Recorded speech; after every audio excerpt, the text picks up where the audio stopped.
So in this tutorial, I'm just going to try to figure out what is going on with a shadow map problem I have.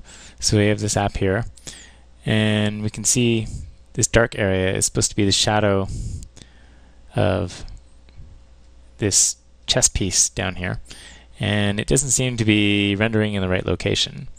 So I suspect something is wrong with the view or projection matrices, but I'm gonna take a snapshot and figure out what exactly is wrong. And it's pausing while it's taking a snapshot. Okay, that's done. I'll close it. So the first thing I'm going to do is try to find out where the shadow map is being generated. And you can see there's a lot of draw calls in this frame that was captured. There's about, or not a lot of draw calls, a lot of DirectX API calls. There's about 8,000 of them. So it's going to be a little tricky to find the draw call. But I know the first thing I do is render to the shadow map.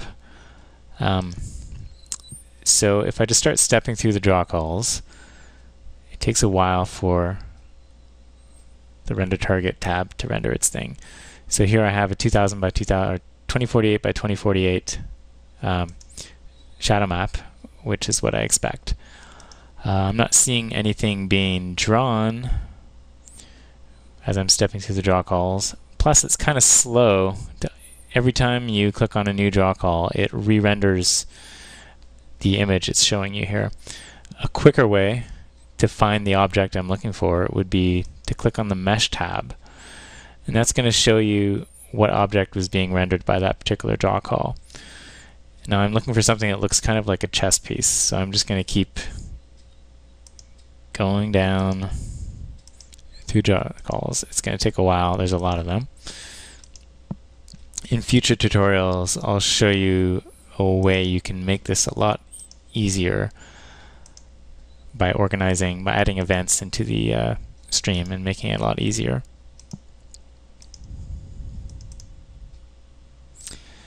Okay, so I finally found the draw call that is drawing the chess piece type object, as I can clearly see from the Mesh tab. And it appears in the viewport. So now I'll click over to the Render tab, and I should see the depth map drawn into the shadow map here. And sure enough, I do. So I'm going to right-click on that and click on Debug Pixel. And that should open up the Debugger tab. It may take a while.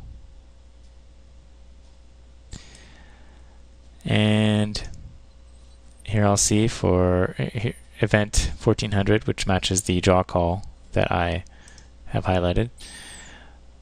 There's the vertex shader and the pixel shader. I'm going to debug the vertex shader because that's where the view and projection matrices are used. So now I'm in the debugger, and I'm going to start stepping through the vertex shader to the place where we use the view and projection matrices. And so up here there's a bunch of buttons to step through. There's a button to go backwards or to restart from the beginning, one to go backwards, one to go forwards, one to, I think that's jump to the cursor, run to cursor, so you can place the cursor somewhere and hit that button and it'll step through to the place where the cursor is. Now, since pixel shaders, vertex shaders tend to be highly optimized, sometimes, oftentimes, they don't execute in the order that they're coded in. So that can be rather confusing. But for now, things seem to be working okay in this fairly simple shader. Okay, so I just passed the point where we're using the view and projection matrices. They're actually combined into one here. And we multiply the position by that view and projection matrix and get the result. So I want to know what the value of this view proj matrix is, because I'm going to compare it to where we actually use the shadow map later on and ensure that it does match the light view projection matrix that we have where we use the shadow map. Unfortunately, I don't see the value of it listed in the variables down here. And sometimes that happens.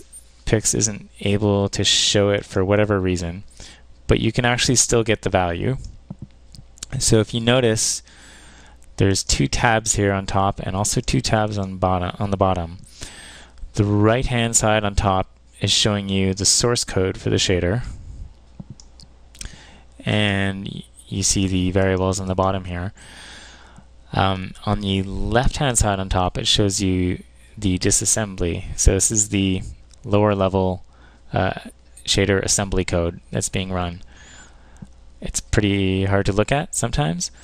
However, it does have the information we need, and we're going to find it like this. So if you look at the top, the compiler generated lots of nice comments here, and it's going to show us here we found a list of all the shader constants, of which viewproj is one.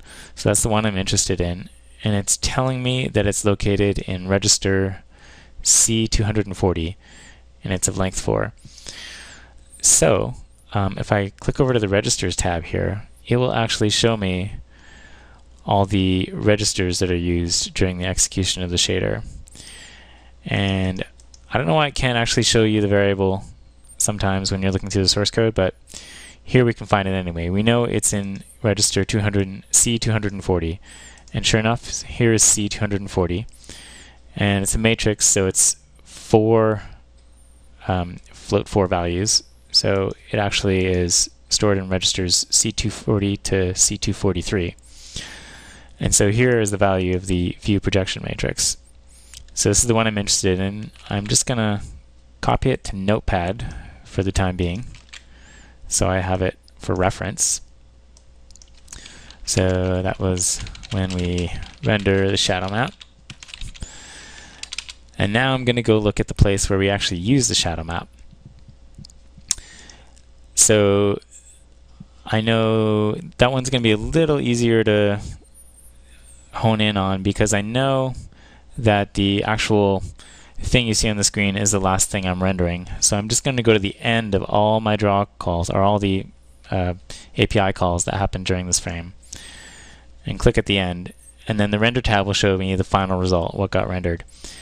Now I see here's the shadow in its incorrect position over here, and so what I'm going to do again is right click debug pixel, and this brings me to the debugger tab. And so here is the vertex shader and pixel shader that corresponded to the pixel I clicked on. So I'm going to click on debug pixel, and that should put me into the debugger in the pixel shader that is reading from the shadow map. So here's where we read from the shadow map, and we get the position to read from the shadow map here, and here's our light view projection matrix. So I want to make sure this thing matches the view projection matrix where we were rendering to our shadow map. So I'm going to step through, and unfortunately, I see the result of the calculation here, but again, it's not showing me the light view projection shader constant for some reason. So I'm going to click back over to the disassembly tab, go up to the top, and here where it's listed out the registers, I see there's my light view projection matrix in register C0. So I'll click over to the registers tab, and the C0 to C3 are the values that compose the matrix. So I'm going to copy that, go back over to Notepad, and now I can see that unfortunately these two values are different, which is what I suspected, but this let me confirm it instead of guessing that was the reason things were wrong. So now I can go back to my source code and see where I'm setting the matrices and figure out what I did wrong there.